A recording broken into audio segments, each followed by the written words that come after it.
3. Travel and things in association with sun destinations, iconic destinations with amazing experiences, present in conversation with. I'm your host, David Batsoffen, and today I'm joined by the head guide from Umkumbe Safari Lodge, Riverside. That's Tyron Combrink. Tyron, how are you doing? Good afternoon, David. I'm doing very well, thank you. Yeah, Can because never you're in the complain. bush and you're in the bush and I'm not. It's not fair. Exactly, correct. For people who don't know, what the word Umkumbe means rhino, doesn't it? Correct. It means a white rhino. It's a Shangaan word or name for a white rhino. But now, is it not correct that rhinos are being sort of reclassified? They're going from white and black to square-lipped and hook-lipped, which is more descriptive, and seeing there is no black and white in rhino because they're both gray, unless like this one, it's been in the mud. Then this white rhino is in fact black. You are correct. There's a lot of confusion, especially when I go out on safaris and see these white rhinos after they've been mud wallowing. And the first thing that pops up is, this is a black rhino. Why is it called a white rhino? So I think the new names fit perfectly. Yeah. So let's chat about Umkumbe, because this is one of the lodges. It's a Sun Destinations property. They market it, and I mean the gardens look like they're in the middle, I don't know, of England for that matter. They're beautifully laid out. Your first perception of the lodge when driving in is really special. Correct. Yeah, we are, like myself as a safari guide for Umkumbe, very proud to work for this lodge. And yeah, it's just a gem, a hidden gem. And our location overlooking the Sand River is one of the best out there. Now, you say Sand River. The Sand River is not always there. It's sometimes just sand, and sometimes it's river. Yeah, correct. So last year we had above average rainfall, and we had flash floods twice where the river came up to the level of our fence.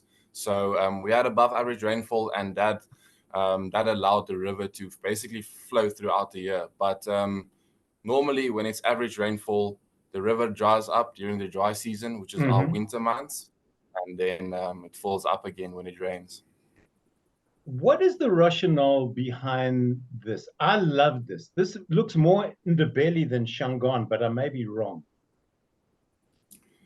Yeah, so when our lodge started back in 2007, we only had the 3 rooms that you can see there, the 3 standard rooms. Okay.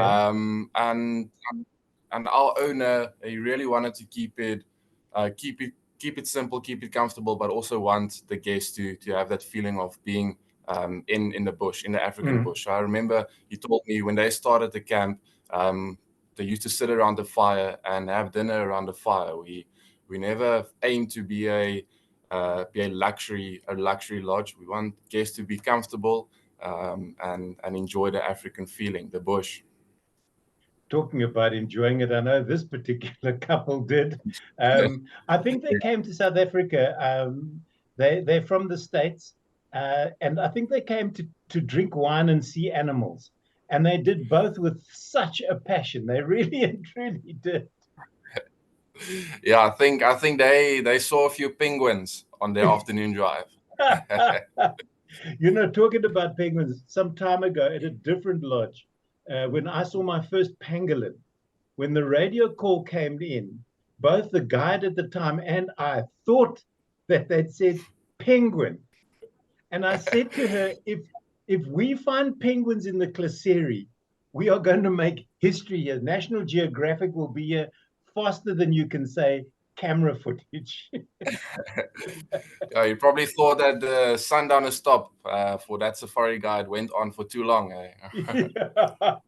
And forget sundown, it was early morning. I think they were adding something to the coffee. Definitely had Amarillo with the coffee. You better believe it. Now, the one thing I did find about the lodge was that people tended to congregate around this particular area, which is the pool. There's a dining room here, and a boma behind it. But your lodge, I don't know, it just made people want to sit and chat with each other. And it's both locals and internationals. Again, at Umkumbe, I probably found more locals than I have anywhere else of recent, which is really nice because it means you guys are looking after the South African demographic. Yeah. So usually November, December, January is our months where it's a little bit quiet in terms of international guests. Right. So we do get a lot of South Africans in camp. And our that deck area and the infinity pool, it overlooks the Sand River. So it's a perfect spot for guests to come together. We usually on very hot summer's day, we get numerous herds of elephants coming down to drink water, and that just brings the guests together. There's something about Ellie's. I don't know what it is. That they go ooh ah, and I suppose the two creatures, if they didn't exist, you couldn't say to somebody, "I'm going to invent an elephant and a giraffe," because they would go, "Really? You want to do what? It's got a what and a how tall is it? Something that's 18 meters tall, and an elephant's got a trunk. What is a trunk, and what's it going to do with it? You know, they're Yeah, we definitely fascinating got to animals." paint the picture. It is indeed. And also, I mean, if you just sit and watch them, if you just sit quietly and let them go about being elephants, they're a fascinating species to watch because of the interaction between each of the individuals, specifically in a breeding herd. Yeah, yeah. I often get lost in time. I would stop and enjoy a herd of elephant around us, and before I know it, it's 45 minutes that went Yeah. past of us just enjoying the little ones playing, and yeah, it's amazing. Elephants are really so intelligent there. They are indeed. And as you say, you can, if you stop and everybody on the vehicle just relaxes and enjoys what they're seeing instead of sort of beating you on the back of your head saying, "Go, Yeah. go, go, I'm scared to sit here," they'll realize how fascinating these creatures actually are. Yeah. Yeah, we are extremely lucky here in the Sabi Sands that the Sabi Game Reserve that the elephants are extremely relaxed. So Yeah. if you stop, if you respect them, you approach them in a careful manner, they will basically accept you as part of the herd, and they'll come up close, feed right next to the vehicle. Usually the calves will come and have a look, smell around, and that is just pure entertainment for the guests. I think what you've just said is summed up very nicely in this cushion over here, which says, "Be nice or leave." Be nice or leave. Exactly. Now, this is the sort of indoor, I don't want to say eating area because the table here is very tiny, but you can eat indoors if you want. But there is a You pool can. table, which is over here, that has a red felt topping. I've never seen a red pool table, but by the same token, I've never seen a pool table in a lodge. And I'd wondered if it was used. And then one evening I was sitting and working at that table, and there was a French couple that were playing pool to sort of end off the day, which I thought was really nice.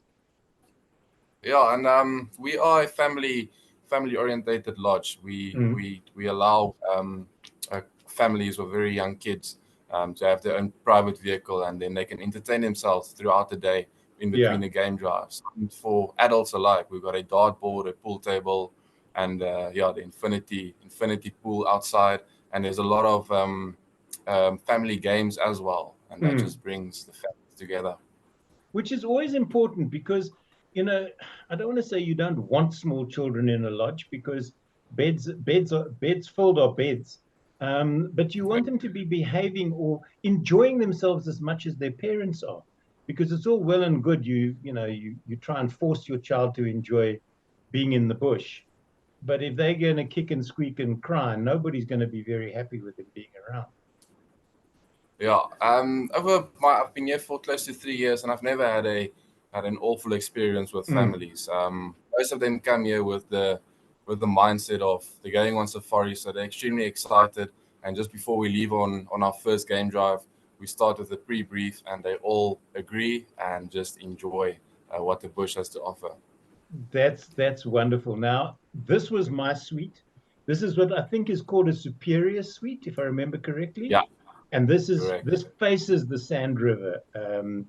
Just in front of here is a deck. We'll go and have a look at that in a moment. I didn't realize that every room is differently themed. This one is obviously a zebra theme, and it was only when I walked towards the main lodge building I realized that there is a name on the wall that says zebra. Yeah, one would have never thought that it is a zebra themed day. Who would have thought it?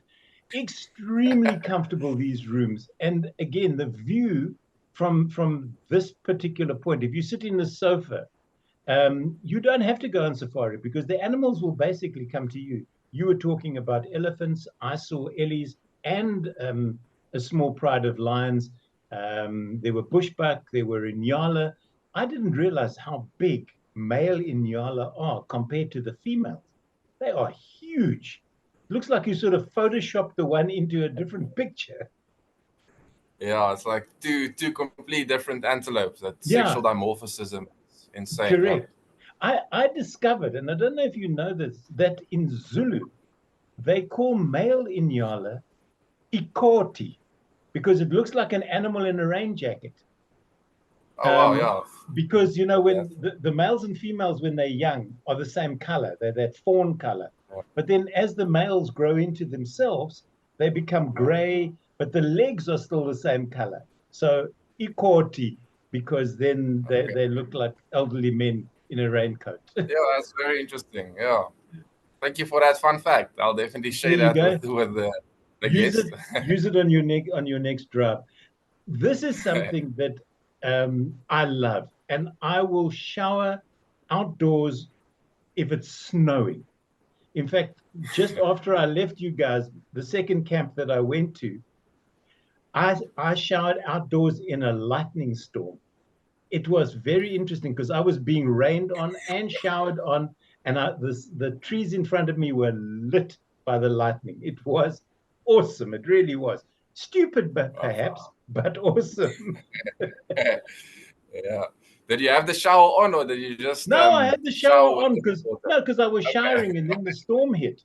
But I must say, and I don't know how your international guests find this. We've just put in an outdoor shower at our house here in Johannesburg, and it's probably the best thing we've ever done. I love showering outdoors. It's so freeing and enabling. I don't know if my neighbors can see me through the picket fence, but that's not my problem. And at Umkumbe, the shower actually faces the Sand River, so people can't look in even if they wish to. Yeah, no, that outdoor shower, they are winners. The guests love it. That's probably the first thing. Whenever we do the room tours, they have a look at the bathroom and see the outdoor shower, and they're completely blown away. It's a whole different experience. Because if I remember correctly, there is a bath in the bathroom. Yes, correct. Yeah. So if it rains outside, they've got the bath in the bathroom. No, then you just go and stand outside and get wet. It's as simple as that. So there's the zebra, if I'm not mistaken. Is that what it says there? No, that's leopard. You were standing right next to right next to zebra. Yeah, I'm standing next to zebra. These street lights, I was expecting Jack the Ripper. I have to tell you, they so reminded me of London in the 1800s. It's one of those things, if you walk around a camp and you look at stuff from a different perspective, then you find things like this that maybe your guests don't even notice because it's lamps.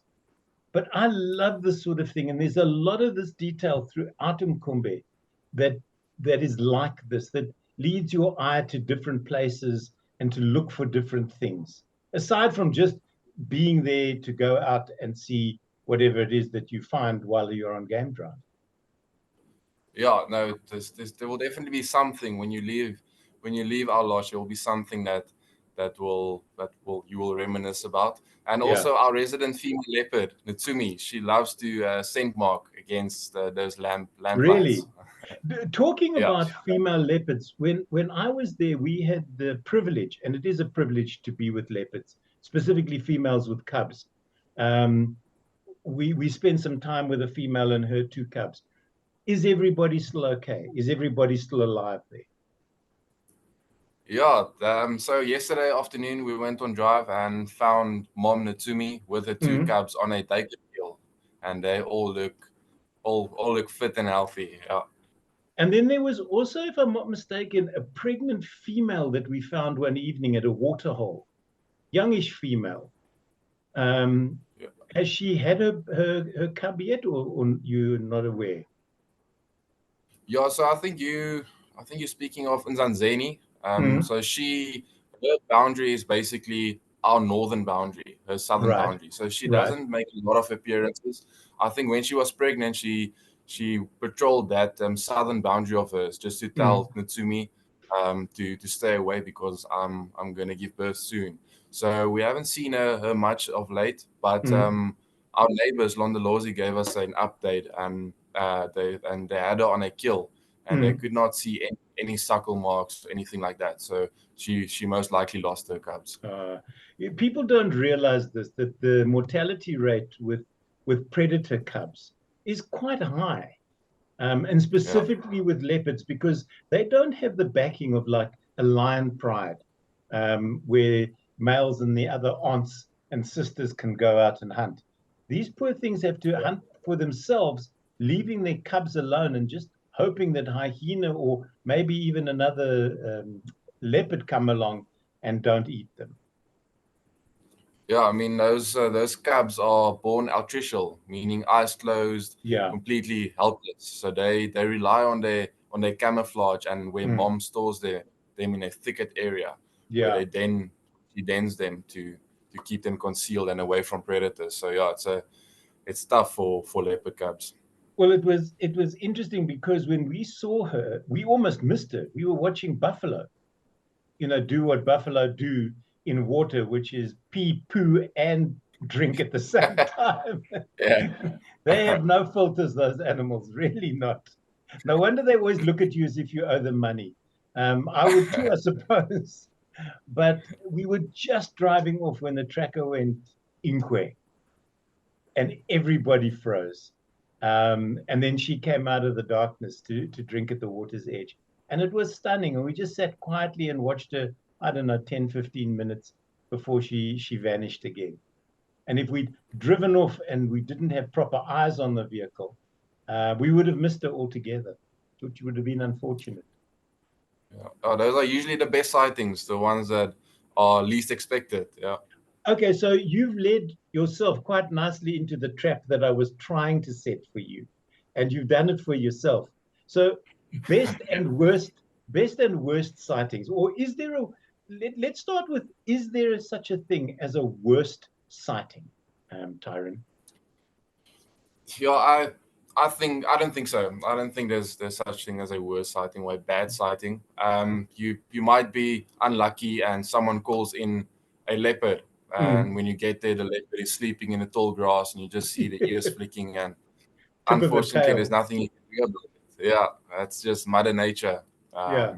Yeah, I don't think there's such thing as a bad sighting. There Okay. is, I believe, there is such thing as a as a bad or not so memorable safari in terms of guests, but yeah, not in terms of the Listen, animals. you may be in Umkumbe for a while, and you may get return guests. You may be the guests you want to talk about. So let's not go down that route. I don't want to put your job in jeopardy. But I'm sure you've had those. Please not. No, I'm sure you've had those people. Either they think they know everything, or they want to talk incessantly at the top of their Yeah. voice. And you want to turn around and just go, I can leave you here and we'll fetch you tomorrow morning if you don't keep quiet. But Yeah. but I'm Right. getting off track. So if there is no such thing as a bad sighting, and I hear what you're saying, what has been your best or most unexpected sighting? Yeah, so yeah, like I said, for me personally, the best sightings for me have been when it's unexpected or when there's more than two species involved, when there's a bit of interspecific competition taking Right. place. My most memorable has probably been we started off our morning drive, or just before starting our morning drive, our owner came running towards the vehicle, and we were stressed. We thought, oh, something's wrong. There's an emergency in camp. And he was extremely excited to tell us that there's wild dogs in front of camp. Oh, So we got ready, moved around camp, and as we got to the scene, we saw two wild dogs dragging an impala ram out of our camp, right mm, underneath the fence. So yeah, they were busy feeding on that impala ram. Only two wild dogs, and then all of a sudden a hyena appeared, and they went on and tolerated the hyena around them. They even let the hyena feed. They wow. did not try and compete against him. So my thought process was that they wanted to allow that hyena to feed so that the hyena don't go and call for Cool. backup, and then Yeah, the whole kills. that's the Uh, last thing they need is a pack of hyena to arrive because they'll take the kill away. I've been yeah, no, present then at a wild dog kill where it's the hyenas get angry with the wild dogs when they're left with anything. yeah, correct. So they were feeding for probably about 5 or 6 minutes, and then all of a sudden the hyena got extremely nervous. Mm, The wild dogs also they were constantly looking around, and then out of nowhere, out of the reed bed, a big territorial male leopard came wow. crashing through the thickets, and he chased the wild dogs and hyenas away, and he went on to feed on that carcass, but he did not hoist the carcass in a tree. Mm. So after a few minutes of him feeding, the wild dogs came back with reinforcement. They came back with the rest of the pack, and chased him up a tree right in camp. I think it was in Natal mahogany. Chased him Mm, up that tree, and they continued to feed on that impala carcass. And one by one, the wild dogs they kind of got full bellied, moved mm. on, and the leopard saw a good opportunity. I think it was three wild dogs left. He saw it as a great opportunity to go and steal that carcass back, and so he just bolted towards the carcass and pulled it up that same tree that he was treed in. So that Yeah, was just it. that is a stunning sighting. And I'm hoping that the people who were with you realized how special that was because I remember some years ago being with another professional photographer, and a woman on our vehicle said, "You know, I've never seen leopard before." And the two of us jokingly said, "Oh, we'll find leopard for you." And we did. Within 20 minutes, we found one in a tree. And she looked at it and went, "Oh." And the two of us were so angry with her. We thought, how can you Yeah, be that underwhelmed by what you're looking at? So after that, if we saw stuff, we never said a word to her. We'd take pictures, quietly chat between ourselves. And she'd look with yeah. us through her binoculars going, I wonder what they're looking at. But we never spoke to her again. Yeah, no, that sighting. I'm sure all the guests could feel our excitement and Yeah. energy, and they couldn't help but admire it. Yeah, Now, this is the outside sort of lounge area in front of that room where we saw the Be Kind cushion, which is great for beginning your game drives. You know, you meet here and then you go to the vehicles. I have to take umbrage with you guys because I didn't realize, and maybe it was a good thing, that there were cookies in this cabinet until my very last game drive. And because correct. I felt like Yeah, something with my tea. And somebody said, "Oh, there are cookies in that cupboard. Didn't you know that?" And I went, "Now you tell me." yeah. We usually have that set out early in the morning, just Mm, before drive, and that area is where the guests congregate just before yeah. drives. So in anticipation of drive and what they'd like to see. So everyone's very excited when they gather over there.